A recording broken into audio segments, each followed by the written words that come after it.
Hello दोस्तों, welcome to my YouTube channel. जिसमें मैं आज आपके लिए जो बिहार दरोगा का प्रैक्टिस सेट है चल रहा है प्रारंभिक एग्जाम के लिए, उसका प्रैक्टिस सेट नंबर 9 लेकर आया हूँ। इससे पहले कुछ और सेट हो गया है जिसका वीडियो आपको चैनल पर मिल जाएगा। और इसका पीडीएफ अगर आपको चाहिए तो पीडीएफ आपको टेलीग्राम पर मिलेगा। टेलीग्राम का लिंक वीडियो के डिस्क्रिप्शन में मिलेगा, वहाँ से देख सकते हैं आप। और आप लोगों से एक रिक्वेस्ट है कि आप लोग वीडियो देखते हैं लेकिन चैनल को सब्सक्राइब नहीं करते हैं, तो एक छोटा सा हेल्प कर दे ताकि मुझे भी वीडियो बनाने में अच्छा लगे। तो आइए आज का हम जो क्वेश्चन है देखते हैं कि क्वेश्चन क्या है। फर्स्ट क्वेश्चन, ई गवर्नेंस पर 25वें राष्ट्रीय सम्मेलन का विषय क्या है। तो इसका विषय क्या है, तो नागरिक को, उद्योग और सरकार को करीब लाना इसका विषय है। और इसका जो आयोजन है कहाँ पर हुआ है, तो जम्मू कश्मीर के कटरा में इसका आयोजन हुआ है। दिसंबर 2022 के लगभग लास्ट में हुआ है इसका आयोजन। और इसके उद्घाटन जो करता है वो कौन है, तो वो है जितेंद्र सिंह। कौन है, जितेंद्र सिंह केंद्रीय मंत्री थे। नेक्स्ट क्वेश्चन देखते हैं हम। हाल ही में संपन्न मेंस T20 वर्ल्ड कप 2022 कौन सा संस्करण है। तो हाल ही में जो मेंस T20 वर्ल्ड कप 2022 हुआ था उसका कौन सा संस्करण था, तो 8वां संस्करण था। जिसके विजेता टीम कौन थी, तो विजेता जो टीम थी वो इंग्लैंड था। कौन था, इंग्लैंड विजेता हुआ था। और उसमें फाइनल में हारा कौन था, तो फाइनल में पाकिस्तान हारा था। कौन, पाकिस्तान को हरा कर इंग्लैंड ने जीता था। नेक्स्ट देखते हैं हम। 31वां जीडी बिरला पुरस्कार किसे प्रदान किया गया है। 31वां जीडी बिरला पुरस्कार किसे प्रदान किया गया है, तो नारायण प्रधान को प्रदान किया गया है। किसे, नारायण प्रधान को प्रदान किया गया है 31वां जीडी बिरला पुरस्कार। इससे पहले जो 30वां क्रम का मिला था जीडी बिरला पुरस्कार, वो किसे मिला था, तो वो मिला था साइरस पूनावाला को। जो वैक्सीन बनाने वाली कंपनी है उसके हेड है कौन, साइरस पूनावाला। उनको 30वां जीडी बिरला पुरस्कार 2021 का मिला था। ऑप्शन सी में है दीपक धर। कौन है, सी में है दीपक धर। दीपक धर इनको कौन सा पुरस्कार मिला है, तो जो बोल्टजमान मेडल होता है, इनको बोल्टजमान पदक जो होता है ये प्राप्त करने वाले पहले भारतीय थे दीपक धर। और संदीप बख्शी का इनको क्या मिला है, तो जो 2020-21 का business standard banker of the year पुरस्कार संदीप बख्शी जी को मिला है। नेक्स्ट देखते हैं हम। निम्न में से कौन सा युद्ध अभ्यास भारत और अमेरिका के बीच संपन्न नहीं हुआ है। इसमें कौन सा युद्ध अभ्यास है जो भारत और अमेरिका के बीच संपन्न नहीं हुआ है, तो ऑप्शन ए में है 20वां वरुण अभ्यास 2022 है। ये भारत और अमेरिका के बीच नहीं बल्कि भारत और फ्रांस के बीच आयोजन हुआ था। और नौसेना का ये अभ्यास था, ये अरब सागर में इसका आयोजन हुआ था। बाकी ऑप्शन बी में है टाइगर ट्रम्प, वज्र प्रहार, युद्ध अभ्यास। ये सभी जो तीनों है ये भारत और अमेरिका के बीच संयुक्त सैन्य अभ्यास है। नेक्स्ट देखते हैं हम। किनारा किनारा कैपिटल के ब्रांड एम्बेसडर हाल ही में कौन नियुक्त हुए हैं। किनारा कैपिटल के ब्रांड एम्बेसडर कौन नियुक्त हुए थे, तो रविंद्र जडेजा नियुक्त हुए थे। और इसमें जो आपको करंट अफेयर्स मिल रहा है वो लगभग सब जो दिसंबर 2022 है, दिसंबर 2022 के लास्ट में का है, क्योंकि जो सेट प्रैक्टिस है पहले का है। तो दरोगा में जो सेट क्वेश्चन पूछता है करंट का वो एक साल से ज़्यादा भी पूछ लेता है, तो इसीलिए थोड़ा ध्यान रखिएगा। नेक्स्ट, हाल ही में जॉर्जियो मेलोनी किस देश की पहली महिला प्रधानमंत्री बनी है। जो जॉर्जियो मेलोनी है किस देश की पहली महिला प्रधानमंत्री है, तो ये इटली की प्रधानमंत्री, पहली महिला प्रधानमंत्री बनी थी। ऑप्शन ए में है स्लोवेनिया। स्लोवेनिया की पहली महिला राष्ट्रपति कौन बनी थी, तो बनी थी नताशा पिर्क मूसर। क्या नाम है, नताशा पिर्क मूसर। ऑप्शन सी में है तंजानिया। तंजानिया की पहली महिला जो राष्ट्रपति बनी थी वो कौन बनी थी, तो सामिया सुलू बनी थी। कौन बनी थी, तो सामिया सुलू हसन। एस्टोनिया की पहली महिला प्रधानमंत्री काजा कलास बनी थी। नेक्स्ट, हाल ही में किस राज्य की रेटोल आम को जीआई टैग दिया गया है। किस राज्य की रेटोल आम को जीआई टैग मिला है, तेज उत्तर प्रदेश का है। कहाँ का है, उत्तर प्रदेश का। नेक्स्ट, I2U2 में निम्नलिखित में से कौन सा देश शामिल नहीं है। I2U2 ये जो संगठन बना है इसमें कौन देश शामिल नहीं है, तो इसमें ऑप्शन बी में जो है ईरान ये शामिल नहीं है, बल्कि I2 मतलब आई से 2 देश हो गया, एक इंडिया हो गया और एक इजराइल हो गया। अब U2 से एक USA हो गया और एक UAE हो गया। तो इंडिया, इजराइल, USA और UAE का ये संगठन है I2U2। तो ऑप्शन बी इसका राइट हो जाएगा। नेक्स्ट, विश्व प्रेस स्वतंत्रता सूचकांक 2022 में प्रथम स्थान नॉर्वे को प्राप्त हुआ है। वहीं भारत को कौन सा स्थान प्राप्त हुआ है? तो ये जो सूचकांक है 2022 का है। 2022 में भारत जो है 150वें स्थान पर था और अब 2023 में जो है ये 161वें स्थान पर हो गया। किस स्थान पर? 161वें स्थान पर भारत अब हो गया है प्रेस में। इसी से आप अंदाजा लगा सकते हैं कि हमारे देश की जो मीडिया है वो कितना अच्छा खबर दिखाती है। नेक्स्ट देखते हैं हम, हाल ही में FDI प्राप्तकर्ताओं में कौन सा स्थान प्राप्त है? भारत को FDI प्राप्तकर्ता में कौन सा स्थान प्राप्त है? तो FDI में भारत को 7वां स्थान प्राप्त है। कौन सा? 7वां स्थान। और इसमें प्रथम स्थान किसका है? तो अमेरिका का है। नेक्स्ट देखते हैं हम, दुनिया का सबसे शक्तिशाली रॉकेट फॉल्कन हेवी को कौन से स्पेस सेंटर से लॉन्च किया गया है?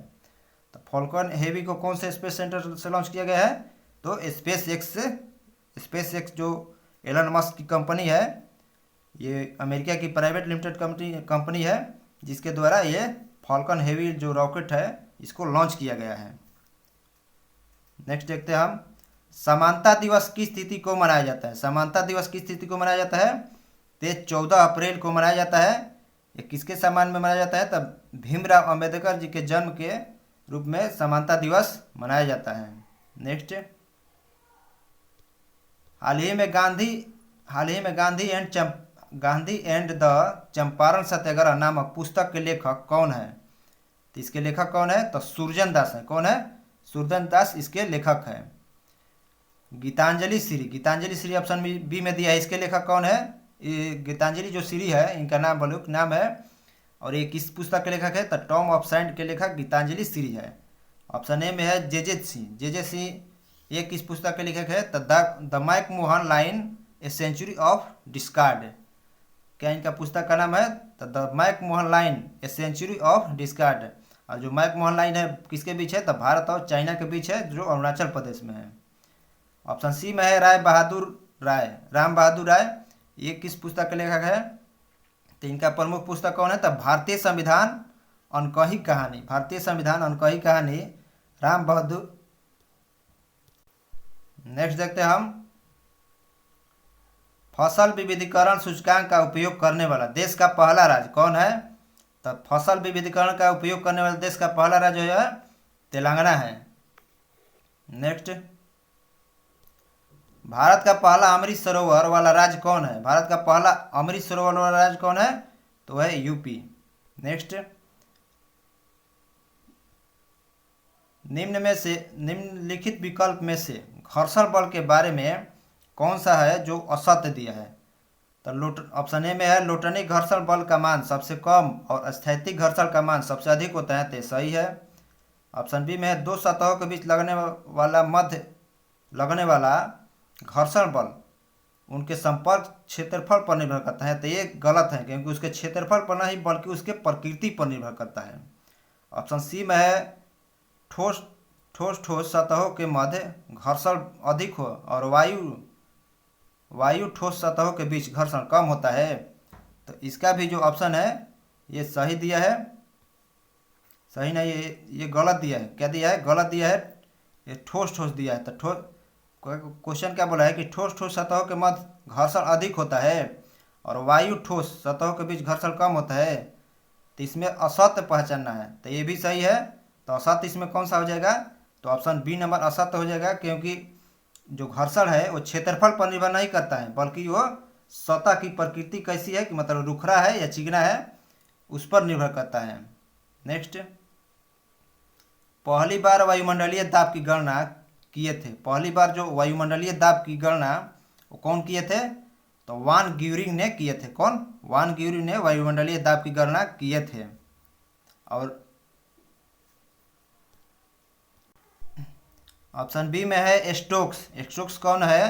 तो इन्होंने द्रव की जो श्यानता का नियम है, द्रव की श्यानता से संबंधित इन्होंने स्टोक्स ने नियम दिया था।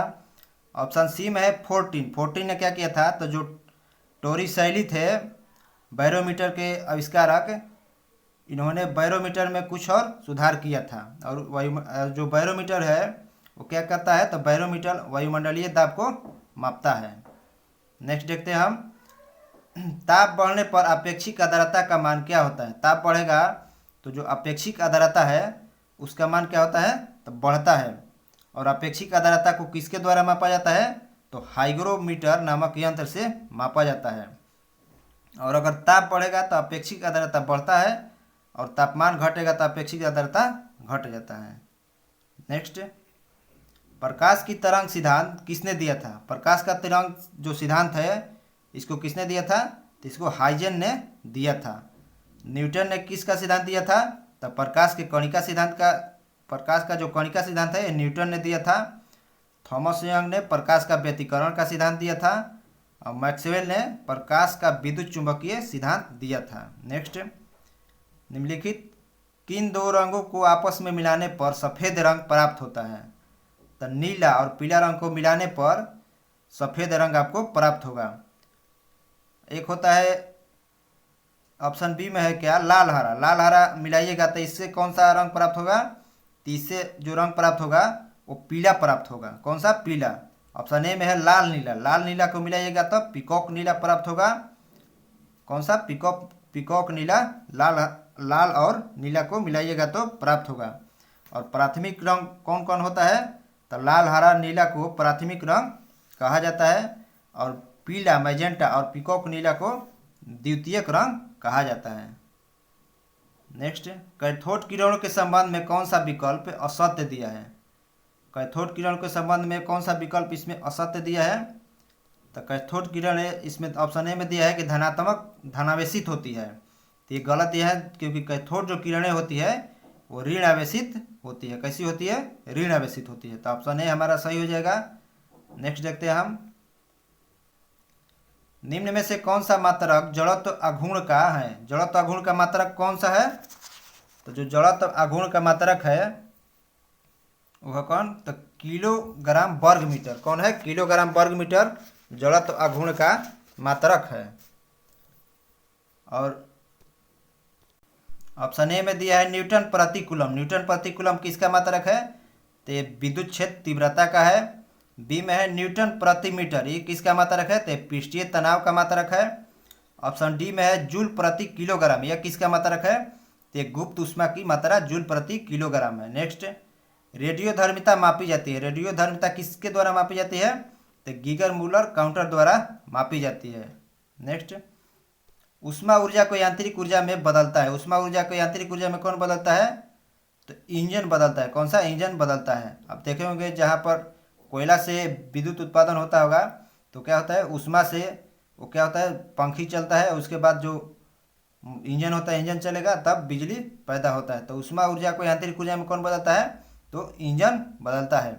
ऑप्शन ए में है विद्युत मोटर। विद्युत मोटर किसको बदलता है, तब यह विद्युत ऊर्जा को यांत्रिक ऊर्जा में बदलता है। ऑप्शन बी में है सितार। सितार ये किसको बदलता है, तो सितार जो है यांत्रिक ऊर्जा को ध्वनि ऊर्जा में बदलता है। ऑप्शन डी में है माइक्रोफोन। माइक्रोफोन किसको बदलता है, तो ये ध्वनि ऊर्जा को विद्युत ऊर्जा में माइक्रोफोन बदलता है। नेक्स्ट, पृथ्वी का वायुमंडल गर्म होता है। जो पृथ्वी का वायुमंडल है किसके द्वारा गर्म होता है, किस विधि द्वारा, तो संवहन विधि द्वारा पृथ्वी का वायुमंडल गर्म होता है। नेक्स्ट देखते हैं हम, अम्ल वह पदार्थ है जो जल में घुलकर हाइड्रोजन आयन H+ देता है। यह कथन किसका है, तो यह कथन किसका है, तो यह अर्हेनियस का कथन है। किसका है, अर्हेनियस का कथन है। एक जो ऑप्शन ए में है ब्रास्टेड एंड लॉरी। ब्रास्टेड एंड लॉरी जो है इनका सिद्धांत अम्ल के बारे में क्या है, तो इन्होंने बताया था कि अम्ल वे पदार्थ हैं जो किसी दूसरे पदार्थ को प्रोटीन प्रदान करने की क्षमता रखते हैं। ऑप्शन सी में है लिविस। लिविस का सिद्धांत क्या है, तो इन्होंने कहा था कि अम्ल वह पदार्थ है जिसमें इलेक्ट्रॉन का एक निर्जन युग्म स्वीकार करने की प्रवृत्ति होती है। नेक्स्ट, बादल तथा कुहरा उदाहरण है। बादल तथा कुहरा किसका उदाहरण है, तो गैस में द्रव का उदाहरण बादल तथा कुहरा है। ऑप्शन ए में दिया है द्रव में गैस का विलयन। द्रव में गैस का विलयन क्या होता है, तो जल में कार्बन डाइऑक्साइड, बेंजीन आदि जो मिश्रण होता है, तो ये द्रव में गैस का विलयन हो गया। ऑप्शन सी में है गैस में गैस का विलयन। गैस में गैस का विलयन मतलब वायु में गैसों का जो मिश्रण होता है उसको गैस में गैस का मिश्रण कहा जाता है। ऑप्शन डी में है गैस में ठोस का विलयन। तो ये क्या होता है, तो वायु में जो वायु जो होता है उसमें आयोडीन का जो विलयन होता है और धुआं का विलयन हो जाता है। धुआं आप देखे होंगे कि वायु में फैला होता है, तो क्या होता है, तो गैस में ठोस का विलयन। नेक्स्ट, श्वसन किस प्रकार के दहन का उदाहरण है? श्वसन किस प्रकार के दहन का उदाहरण है? तो श्वसन जो है मंद दहन का उदाहरण है। नेक्स्ट, मानव शरीर में सर्वाधिक मात्रा में कौन सा तत्व पाया जाता है? मानव शरीर में सर्वाधिक मात्रा में कौन सा तत्व पाया जाता है? तो ऑक्सीजन पाया जाता है। कौन सा? ऑक्सीजन पाया जाता है। नेक्स्ट, सीरुसाइट अयस्क है। सीरुसाइट किसका अयस्क है? तो सीरुसाइट जो अयस्क है वो सीसा का अयस्क है। किसका है? सीसा का सीरुसाइट अयस्क है। और इसमें एक होता है चांदी। चांदी का कौन कौन सा अयस्क होता है? तो चांदी का अयस्क होता है नेटिव सिल्वर और अर्जेंटाइन होता है। और कॉपर का पूछ लेगा, कॉपर का कौन कौन सा अयस्क होता है? तो कॉपर का क्यूपराइट होता है, एजुराइट होता है, मैलेकाइट होता है और कैल्कोपाइराइट कॉपर का अयस्क होता है। एक होता है सोना। सोना का कौन सा अयस्क होता है? सोना का अयस्क होता है कौन कौन? तो कैल्वेराइट और सिल्वेनाइट सोना का अयस्क होता है। नेक्स्ट, कृतंकनाशी के रूप में प्रयोग किया जाता है। कृतंकनाशी के रूप में किसको प्रयोग किया जाता है? तो जिंक फास्फाइड को कृतंकनाशी के रूप में प्रयोग किया जाता है।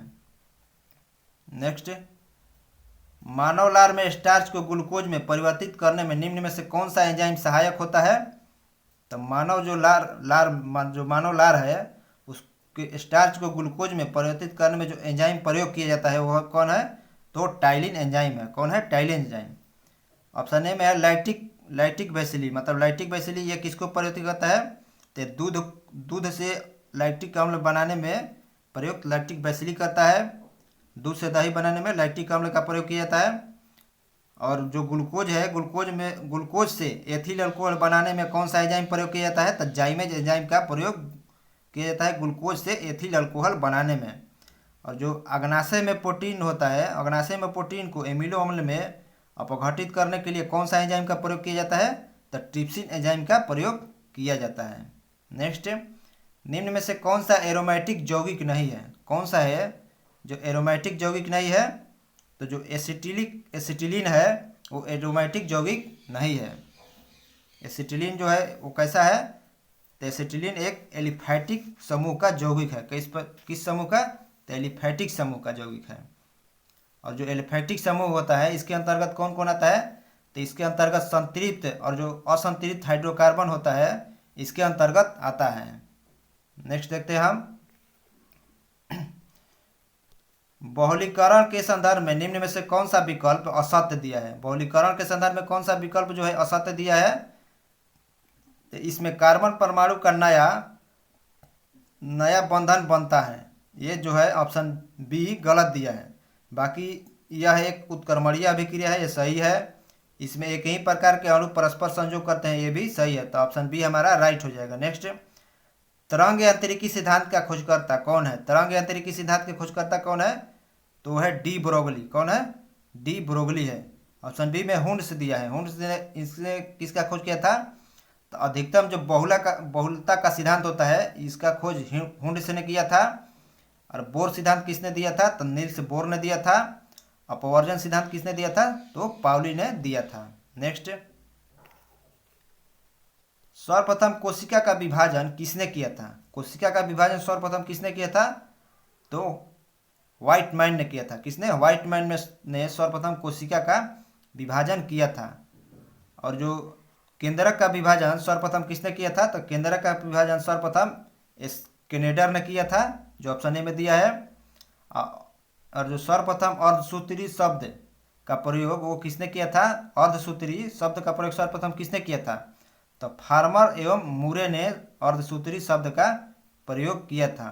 और जो फ्लेमिंग है इन्होंने 1882 में सर्वप्रथम जंतु कोशिकाओं में समसूत्री विभाजन का अध्ययन किया और सर्वप्रथम माइटोसिस शब्द का प्रयोग फ्लेमिंग ने किया था जंतु कोशिकाओं का अध्ययन करके। नेक्स्ट, शैवाल युक्त साइकस की जड़ें को कहा जाता है। जो शैवाल युक्त साइकस की जड़ें होती है उसे क्या कहा जाता है? तो कोलेराइड जड़ कहते हैं। क्या कहते हैं? कोलेराइड जड़। शैवाल युक्त जो शैवाल युक्त साइकस की जड़ें होते हैं उसे कोलेराइड जड़ कहा जाता है। ऑप्शन बी में है माइकोराइजल जड़। माइकोराइजल जड़ किसे कहा जाता है? तो जो कवक युक्त पाइनस की जड़ होती है उससे माइकोराइजल जड़ कहते हैं। और एक होता है साइकस। साइकस को क्या कहा जाता है? तो साइकस को सागो पाम कहा जाता है। साइकस को सागो पाम कहा जाता है और साइकस को ही जीवित जीवाश्म भी कहा जाता है। नेक्स्ट, शरीफा का कौन सा भाग योग्य होता है? शरीफा का कौन सा भाग योग्य होता है? तो कौन सा भाग जो योग्य होता है? तो फल भीति जो होता है शरीफा का वो खाने योग्य होता है। यहाँ पर खाने योग्य छूट गया है। खाने शरीफा का कौन सा भाग खाने योग्य होता है? तो वो फल भीति होता है। और जो काजू और शरीफा है ये दोनों का बीज जो खाने योग्य भाग होता है इसको क्या कहा जाता है? इसमें ऑप्शन जो दिया है वो गलत दिया है, लेकिन जो काजू और शरीफा है इसका खाने योग्य भाग होता है वो बीज पत्र होगा। क्या होगा? बीज पत्र होगा। ऑप्शन ए होगा राइट, ऑप्शन सी नहीं होगा। और जो कटहल होता है, कटहल और सहतूत का जो भाग खाने योग्य भाग होता है वो सहपत्र होता है। क्या होता है? सहपत्र। कटहल और सहतूत का खाने योग्य भाग होता है।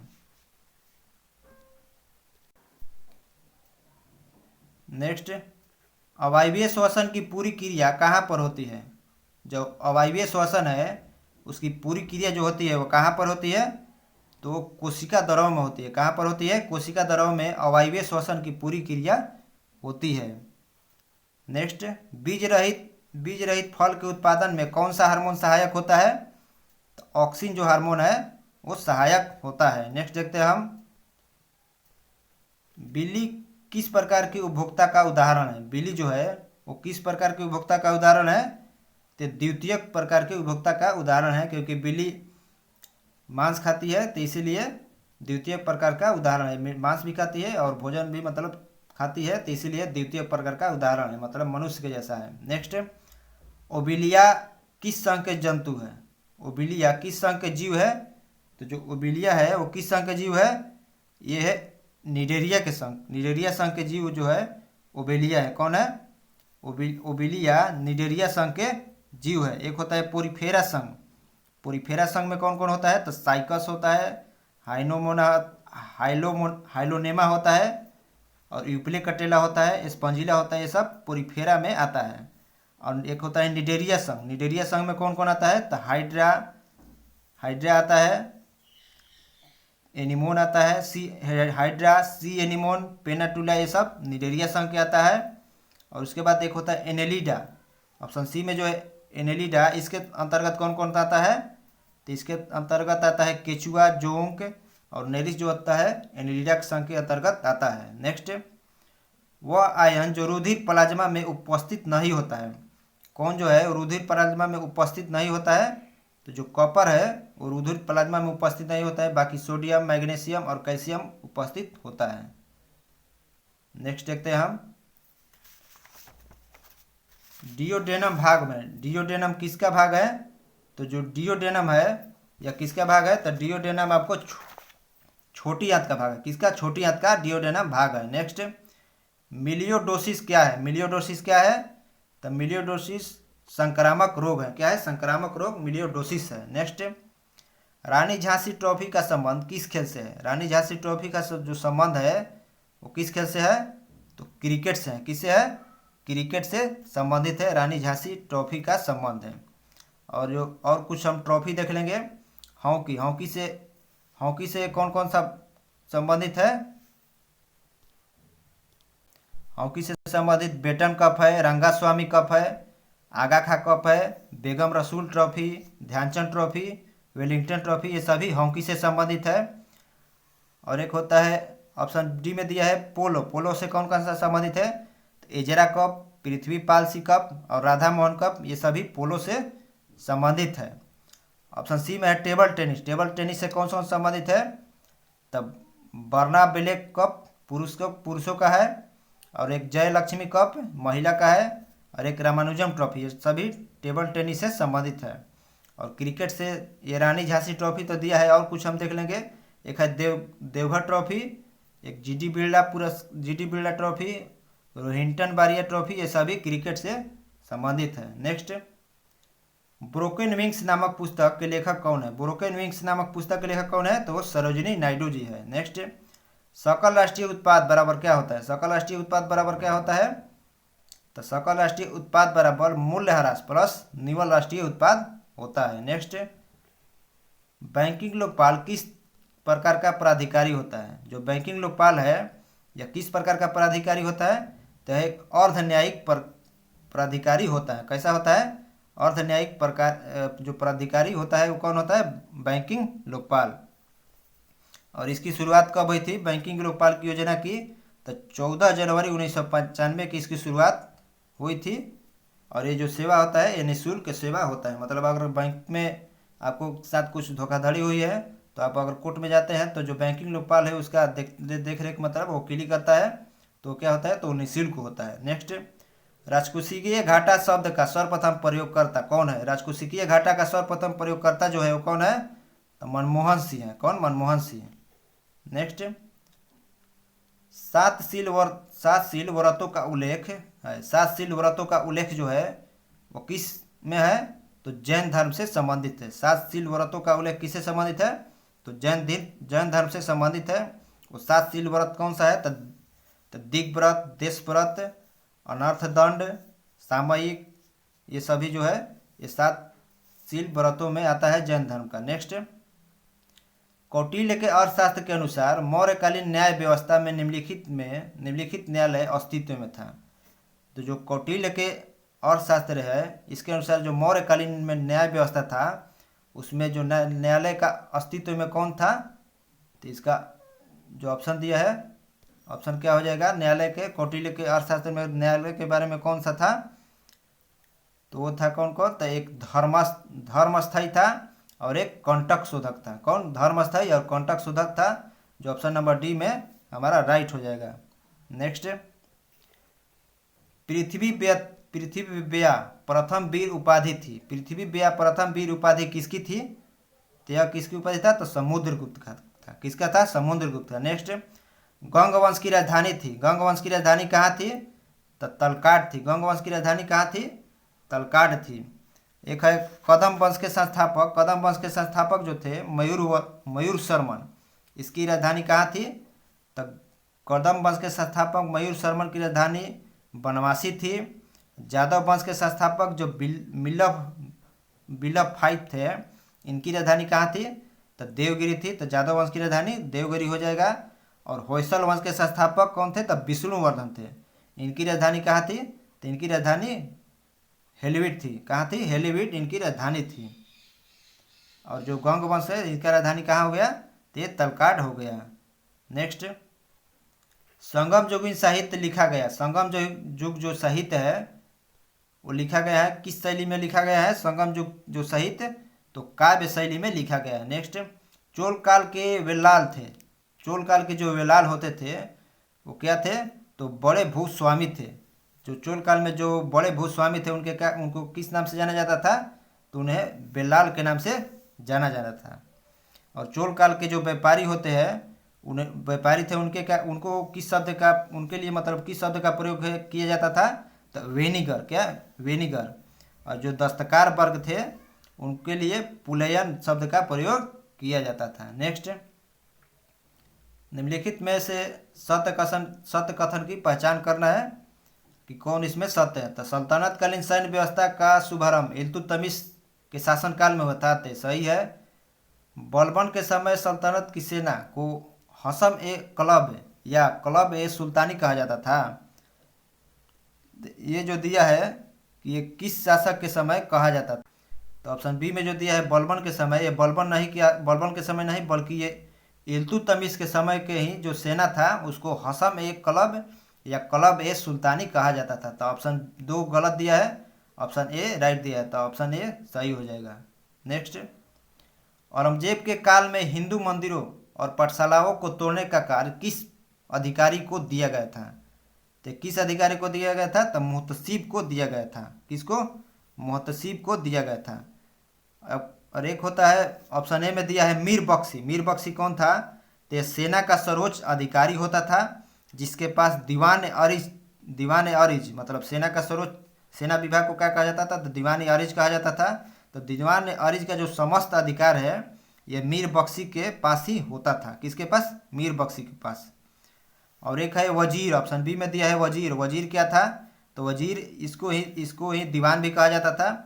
ये जो वित्तीय विभाग था मुगल शासन में जो वित्तीय विभाग था ये किसके जिम्मे था? तो वो वजीर के जिम्मा था। ऑप्शन डी में है मीर सम्मा। मीर सम्मा क्या था? तो शाही महल, हरम, रसोई कारखानों का जो रसोई कारखाना और शाही जो महल है आदि का प्रबंधक कौन था? तो मीर सम्मा था। एक था मुहतसिब जो शरीयत था वो कानून के अनुसार प्रजा के कार्यों का निरीक्षण व नैतिक नियमों का देखभाल कौन करता था? तो मुहतसिब करता था। नेक्स्ट, मंदसौर की संधि 1818 में किसके बीच हुआ था? मंदसौर की जो संधि हुआ था 1818 में वो किसके बीच हुआ था? तो मंदसौर की संधि होलकर और अंग्रेजों के बीच हुआ था। किसके बीच? होलकर और अंग्रेजों के बीच। ऑप्शन बी में है क्या? बाजीराव द्वितीय एवं अंग्रेज के बीच कौन सी संधि हुआ था? तो पूना की संधि हुआ था। और जो सिंधिया और अंग्रेज के बीच कौन सा संधि हुआ था? तो ग्वालियर की संधि हुआ था जो 1817 में हुआ था। और भोसले तथा अंग्रेज के बीच कौन सा संधि हुआ था? तो नागपुर की संधि हुआ था। कब? तो ये 1816 में होता है। और बाजीराव द्वितीय अंग्रेज के बीच कब हुआ था? तो 1817 में। और सिंधिया अंग्रेज के बीच 1817 में ही हुआ था। नेक्स्ट देखते हैं हम, तूफानी हिंदू उपनाम किसका है? तूफानी हिंदू किसका उपनाम है? तो है स्वामी विवेकानंद जी का। नेक्स्ट, एनी बेसेंट सितंबर 1916 में मद्रास में होम रूल लीग की स्थापना की। उन्होंने अपने लीग का अध्यक्ष किसे नियुक्त किया था? तो लीग के अध्यक्ष वो स्वयं थे, तो इसका ऑप्शन डी हो जाएगा। लेकिन उसके जो सचिव कौन थे? तो जॉर्ज अरुंडेल ये उसके सचिव थे और अध्यक्ष खुद एनी बेसेंट ही थी। नेक्स्ट, हुल विद्रोह का संबंध किस राज्य से है? हुल विद्रोह का संबंध किस राज्य से है? तो झारखंड राज्य से है। हुल विद्रोह को ही संथाल विद्रोह कहा जाता है जो झारखंड में कब शुरू हुआ था? तो 1855-56 में हुल विद्रोह या संथाल विद्रोह शुरू हुआ था जिसके नेतृत्वकर्ता कौन थे? तो सिद्धू कानू थे। कौन? सिद्धू कानू। नेक्स्ट, बोअर युद्ध किस अवधि में हुआ था? बोअर युद्ध किस अवधि में हुआ था?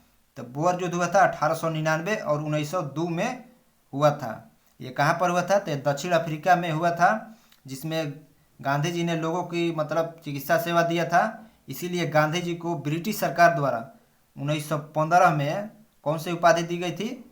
तब गांधी जी को केसर हिंद की उपाधि दी गई थी। नेक्स्ट, हावड़ा शिवपुर षड्यंत्र केस किस वर्ष हुआ? हावड़ा शिवपुर षड्यंत्र केस किस वर्ष हुआ? तो 1910 में हुआ था। कब? 1910 में हावड़ा शिवपुर षड्यंत्र केस हुआ था। नेक्स्ट, पृथक पाकिस्तान की मांग पहली बार आंशिक मान्यता दी गई थी। किसके द्वारा? तो दी गई थी क्रिप्स प्रस्ताव द्वारा। पृथक पाकिस्तान की जो मांग हुआ था उसकी आंशिक मान्यता जो क्रिप्स प्रस्ताव 1942 में आया था उसके द्वारा ही दिया गया था। नेक्स्ट, शिव किला दर्रा जोड़ता है। शिव किला दर्रा जोड़ता है किसको किसको? तो जो शिव किला दर्रा है ये जोड़ता है शिमला को तिब्बत से। और ये कहाँ है? तो हिमाचल प्रदेश में स्थित है। ऑप्शन ए में है श्रीनगर से गिलगित। श्रीनगर से गिलगित को कौन सा जोड़ता है? तो बुर्जिल दर्रा जोड़ता है। ऑप्शन बी में है जम्मू कश्मीर को श्रीनगर से। जम्मू को श्रीनगर से कौन सा जोड़ता है? तो बनिहाल दर्रा जोड़ता है। और भारत को म्यांमार से कौन सा दर्रा जोड़ता है? तो तुजू दर्रा जोड़ता है जो मणिपुर में स्थित है। नेक्स्ट, निम्न में से कौन सा ट्रांस हिमालय के अंतर्गत नहीं आता है? तो ट्रांस हिमालय के अंतर्गत कौन नहीं आता है? तो जो पीर पंजाल है वो नहीं आता है। इसमें कौन कौन आता है? तो लद्दाख आता है, काराकोरम आता है और जास्कर होता है। तो इसका ट्रिक क्या याद रखिएगा? कलेजा। क्या होगा? कलेजा आता है। नेक्स्ट, निम्न में से कौन सा विकल्प असत्य है? कौन सा इसमें जो विकल्प दिया है इसमें असत्य दिया है? तो चमेरा परियोजना रावी नदी पर सही है। फरक्का परियोजना हुगली नदी पर नहीं बल्कि ये गंगा नदी पर है। किस नदी पर? गंगा नदी पर फरक्का परियोजना है। तो ऑप्शन बी हमारा यहाँ पर राइट हो जाएगा। लेकिन आगे हम देखेंगे टकनपुर परियोजना शारदा नदी पर, तुलपुर परियोजना झेलम नदी पर स्थित है। नेक्स्ट, जोनाह जलप्रपात किस राज्य में है? जोनाह जलप्रपात यह किस राज्य में स्थित है? तो ये झारखंड राज्य में स्थित है जोनाह जलप्रपात। नेक्स्ट, उष्णकटिबंधीय अभिसरण क्षेत्र ITCZ है, ये क्या है? तो ITCZ क्या है? तो एक व्यापारी पवन क्षेत्र है। ITCZ का मतलब क्या होता है? तो इंटर ट्रॉपिकल कन्वर्सन जोन होता है। नेक्स्ट, तेंदु वृक्ष की लकड़ी से कथा तैयार किया जाता है। ये कथन को कौन कथन सत्य दिया है, इसे पहचान करना है हमें। तो ऑप्शन 1 में दिया है तेंदु वृक्ष की पक्षी से कथा तैयार किया जाता है, तो ये गलत दिया है। तेंदु वृक्ष के पत्ता से नहीं कथक तैयार किया जाता है, बल्कि ये खैर नामक वृक्ष के पत्ता से आपको कथा तैयार किया जाता है। ऑप्शन बी में है बीड़ी बनाने के लिए खैर वृक्ष का पत्ता का इस्तेमाल किया जाता है, तो ये भी गलत दिया है, क्योंकि बीड़ी बनाने के लिए तेंदु पत्ते का प्रयोग किया जाता है, तो ये भी गलत हो जाएगा। ऑप्शन जो है ये दिया है कथन, ये उल्टा दे दिया है। तेंदु के लिए खैर वृक्ष का प्रयोग किया जाता है और बीड़ी बनाने के लिए तेंदु के पत्ता का प्रयोग किया जाता है। कथा बनाने के लिए खैर वृक्ष का, तो उल्टा दिया है, तो ये गलत दिया है। और जो ये कथा बनाने के लिए खैर वृक्ष का प्रयोग किया जाता है, ये बबूल का ही प्रजाति है। बबूल आप जानते होंगे पेड़ कौन सा बोला जाता है, उसी का ही प्रजाति है। नेक्स्ट, मलबारी ट्रॉपिकल टसर इत्यादि किस फसल की किस्में हैं? तो जो मलबारी ट्रॉपिकल टसर इत्यादि फसल है वो किस फसल की किस्में है? तो रेशम की किस्में है। नेक्स्ट, आर्किड स्टेट के रूप में किसे जाना जाता है? आर्किड स्टेट के रूप में किसे जाना जाता है? तो अरुणाचल प्रदेश को आर्किड स्टेट के रूप में किया जाता है। आर्किड एक रंगीन एवं मनमोहक पुष्पीय पौधा होता है। इसकी भारत में खेती होती है कहाँ पर? तो उत्तर पूर्वी जो राज्य होती है वहाँ पर आर्किड की खेती अधिकतर होती है।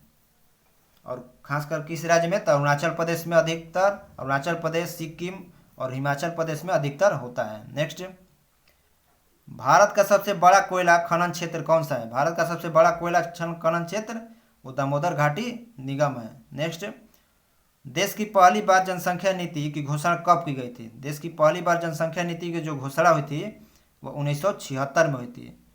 ऑप्शन ए में दिया है 1952 में। 1952 में क्या होता? तो परिवार नियोजन कार्यक्रम 1952 में हुआ था। 2000 दिया है, 2000 में क्या होता? तो वर्तमान में जो जनसंख्या नीति है वो 2000 में लागू हुई थी। कब? 2000 में लागू हुई थी। और लागू क्या हुई थी कि 2045 तक भारत की जो जनसंख्या है उसको स्थिर रखना है। क्या है? स्थिर रखना है, लेकिन स्थिर कहाँ है? ये तो बहुत बढ़ गया, नंबर 1 पर भारत अब चल गया है। नेक्स्ट, कौवल बाघ अभ्यारण्य किस राज्य में है? कौवल बाघ अभ्यारण्य किस राज्य में है? तो तेलंगाना में। कहाँ पर? तेलंगाना में। नेक्स्ट, परिदर्शक पति की अवधारणा किस जनजाति में पाया जाता है? तो किस जनजाति में पाया जाता है?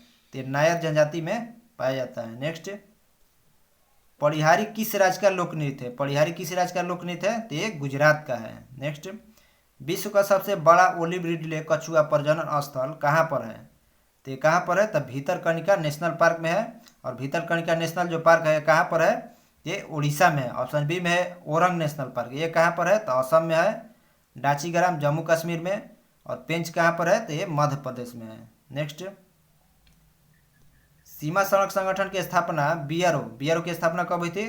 तो 1960 में हुआ था। बीआरओ क्या करता है? तो जो भारत के सीमावर्ती क्षेत्र होता है वहाँ पर ये सड़क का निर्माण करता है। नेक्स्ट, स्वतंत्रता के बाद पंचांग सुधार समिति का गठन किया गया था। कब किया गया था? तो 1952 में किया गया था। कब? 1952 में। और भारत सरकार द्वारा 22 मार्च 1957 को शक संवत को सुधारों के साथ राष्ट्रीय संवत के रूप में अपना लिया गया था। शक संवत को भारत सरकार द्वारा कब अपनाया गया था? तब 22 मार्च 1957 को। नेक्स्ट देखते हैं हम, लोक सेवा आयोग भारतीय संविधान में कहाँ से शामिल किया गया है? जो लोक सेवा आयोग है भारतीय संविधान में कहाँ से शामिल किया गया है? तो ये इनमें से कोई नहीं ऑप्शन, मतलब किसी देश से नहीं लिया है, बल्कि जो लोक सेवा आयोग है भारतीय संविधान में भारत शासन अधिनियम 1935 है उससे इसको ग्रहण किया गया है। नेक्स्ट, किस संविधान संशोधन में यह प्रावधान किया गया कि 10वीं अनुसूची के अंतर्गत किसी दल के 2/3 सांसद या विधायक अपने दल से अलग होकर दल में शामिल हो जाते हैं तो दल बदल विघटन नहीं माना जाएगा तथा ऐसी स्थिति में सदस्यों की सदस्यता समाप्त नहीं होगी? तो किस संशोधन में हुआ था? ये हुआ था किस संशोधन में? तो ये हुआ था दल बदल 10वीं अनुसूची के अंतर्गत, ये 52वें संविधान संशोधन में हुआ था। कब? 52वें संविधान संशोधन में हुआ था। तो इसका जो आंसर है, इसका 52वें संविधान संशोधन नहीं होगा, बल्कि 91वां संविधान संशोधन होगा। लेकिन जो 52वां संविधान संशोधन है, इसके तहत दल बदल जो कानून है वो आया था। लेकिन ये जो नियम है कि 2/3 सदस्य अगर दूसरे पार्टी में शामिल हो जाते हैं, एक पार्टी छोड़कर, तो उनका सदस्यता रद्द नहीं किया जाएगा। तो ये जो आया था, ये 91वां संविधान संशोधन के तहत आया था। ऑप्शन ए में 86वां संविधान संशोधन। इसके तहत क्या होता?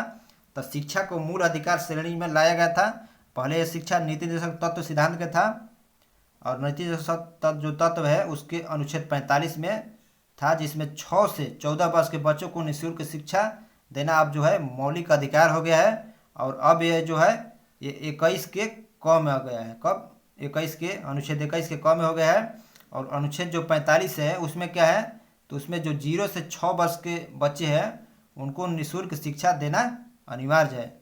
ऑप्शन डी में है 61वां संविधान संशोधन के तहत क्या हो गया? तो इसके तहत जो मतदान की आयु थी वह 21 वर्ष से घटाकर 18 वर्ष कर दिया गया है। तो इसका आंसर क्वेश्चन का ध्यान रखिएगा, तो ऑप्शन बी राइट हो जाएगा। नेक्स्ट, लोकपाल का कार्यकाल होता है, जो लोकपाल होते हैं उनका कार्यकाल कितना होता है? तो 5 वर्ष या 70 वर्ष लोकपाल का कार्यकाल होता है। नेक्स्ट, तनख्वाह समिति का संबंध किससे है? जो तनख्वाह समिति है इसका संबंध किससे है? तो शासन में नैतिकता के जो प्रश्न होता है उससे संबंधित है। और नेक्स्ट देखते हैं हम,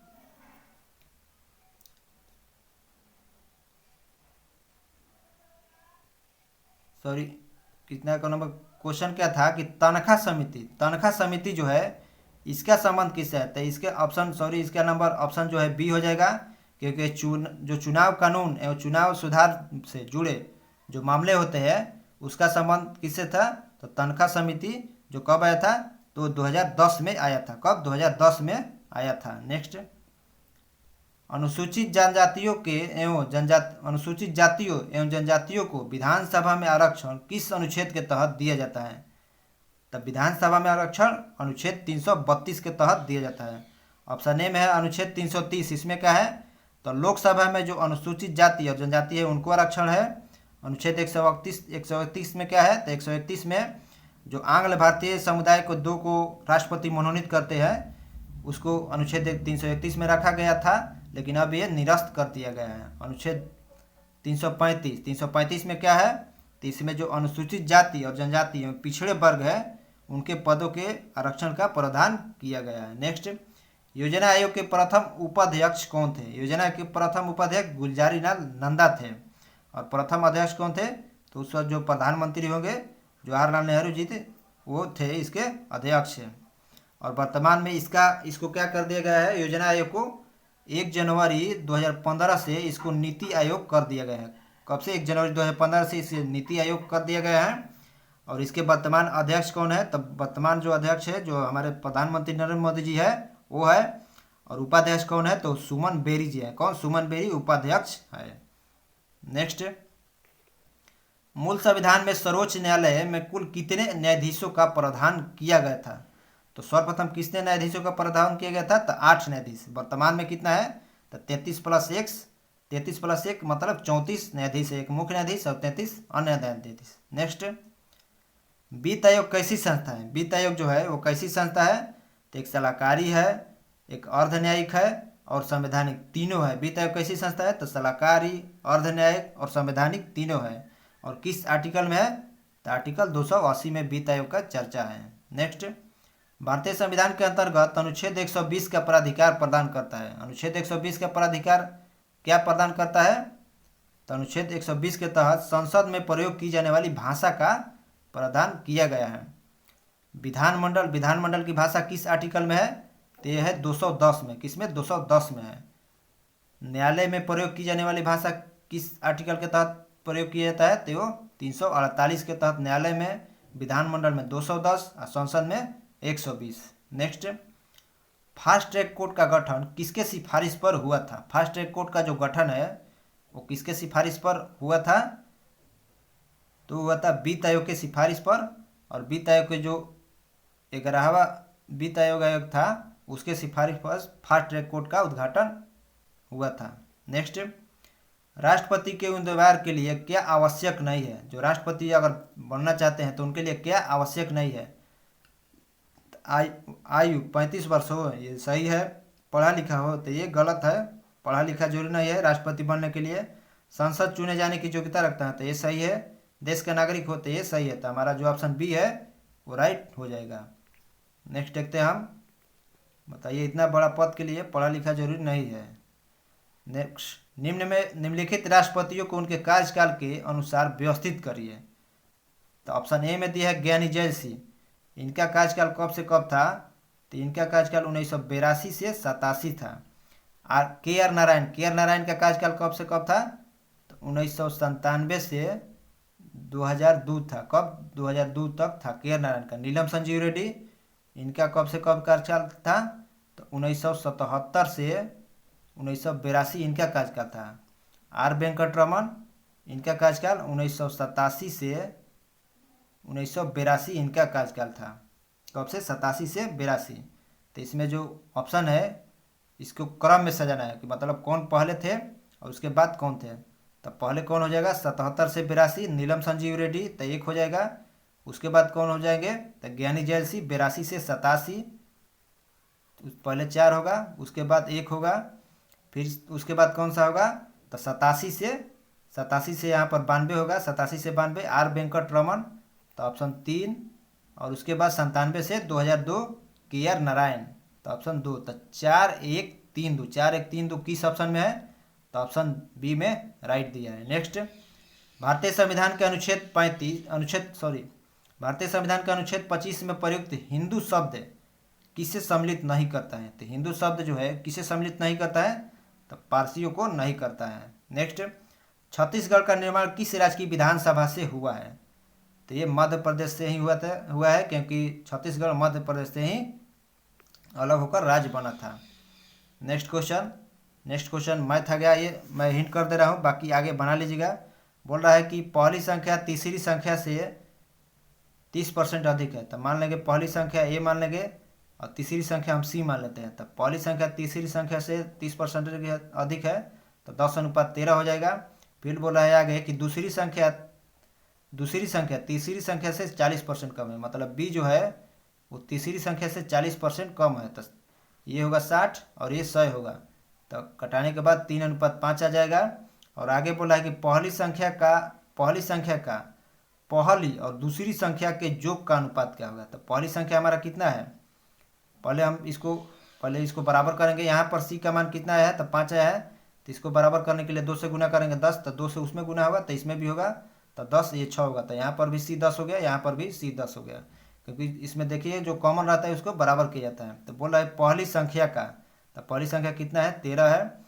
फिर बोला है पहली संख्या का पहली और दूसरी संख्या के योग का अनुपात क्या था? पहली हो गया 13, दूसरी संख्या बी कितना दिया है? तो 6, तो 13/19। 13/19 किस ऑप्शन में दिया है? ऑप्शन ए में राइट हो जाएगा। नेक्स्ट देखते हैं हम।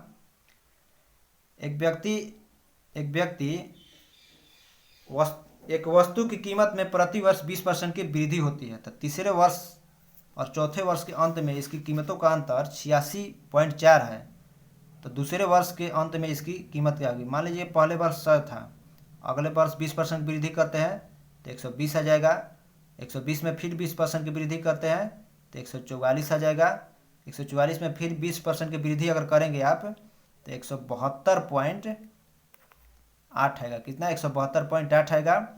और ये जो दोनों का अंतर दिया है, दिया कि कितना है? तो 86.4 दिया। कितना? 86। इसका अंतर हमारा जो घटाइएगा तो कितना आएगा? 28.8 आएगा, जिसका मान कितना दिया है? तो 86.4 दिया है। कितना दिया है? 86.4 दिया है। लेकिन क्वेश्चन में पूछ रहा है कि दूसरे वर्ष के अंत में इसकी कीमत क्या होगी? तो 86.4 और बटा में 28.8 रख दिया गया। और दूसरे वर्ष कितना है? तो दूसरे वर्ष आपको 120 दिया है, तो कुछ नहीं, बस 120 से गुना कर देना है। और गुना करने के बाद आपको जो आंसर आएगा वो 360 आएगा। कितना? 360 आएगा, जो ऑप्शन डी में राइट दिया है। बाकी क्वेश्चन वीडियो पुश करके देख लीजिएगा। और ये जो क्वेश्चन है ये तो आपसे बन जाना चाहिए। बोल रहा है कि ए किसी कार्य को 12 दिनों में करता है, बी 10 दिनों में, 80 15 दिनों में। तो इसका एलसीएम निकालिएगा तो एलसीएम 60 हो जाएगा। और तीनों मिलकर पहले इसका एफिशिएंसी निकालेंगे, तब इसका 5 हो जाएगा, इसका 6 हो जाएगा और इसका 4 हो जाएगा। बोल रहा है कि तीनों पहले 3 दिन काम करते हैं, तो 6 4 10 5 15 इफिशियंसी से 3 दिन करेंगे तो 45 काम कर देंगे। बचा कितना? 15 काम बचा। और 15 जो काम है वो ए अकेले करता है, तो ए का क्षमता कितना है? 5 है।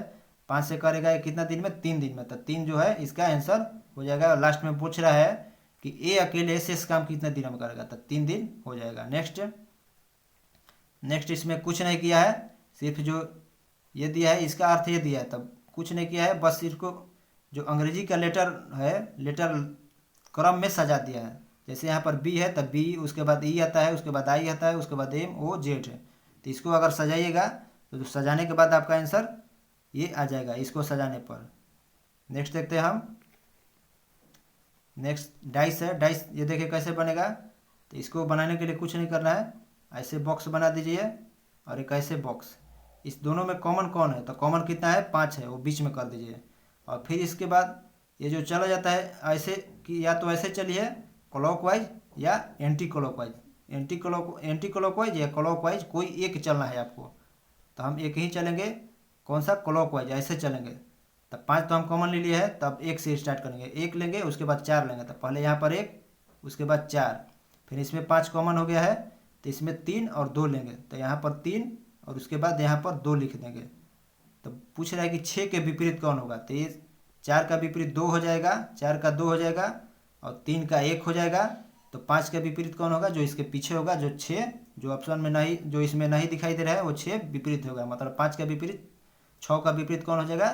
5 हो जाएगा। तो इसका जो आंसर है, आंसर नंबर डी है। तो यहाँ पर हमारा आज का वीडियो समाप्त होता है और नेक्स्ट वीडियो आपके लिए कल आएगा। और ऐसे वीडियो देखते रहिए और चैनल को सब्सक्राइब करिए। थैंक्स दोस्तों।